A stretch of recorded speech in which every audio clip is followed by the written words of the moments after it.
Allahumma ibtahali li abwaaba rahmatik. Assalamu alaikum wa rahmatullahi wa barakatuh. Barkamu da kasancewa a cikin wannan gidan mai albarka. Insha Allah yau wannan addu'ar ita ce addu'ar yayin da zaka shiga masallaci.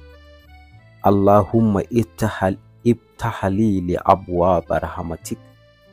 Ma'ana, ya Allah, buɗe min ƙofofin rahamarka. Tana sa mala'iku su yi maka addu'a a yayin da zaka shiga masallaci. In Allah da wannan addu'ar a yayin da mutum zai shiga masallaci sai ya ce bismillahi Allahumma iftahli li abwaaba rahmatik.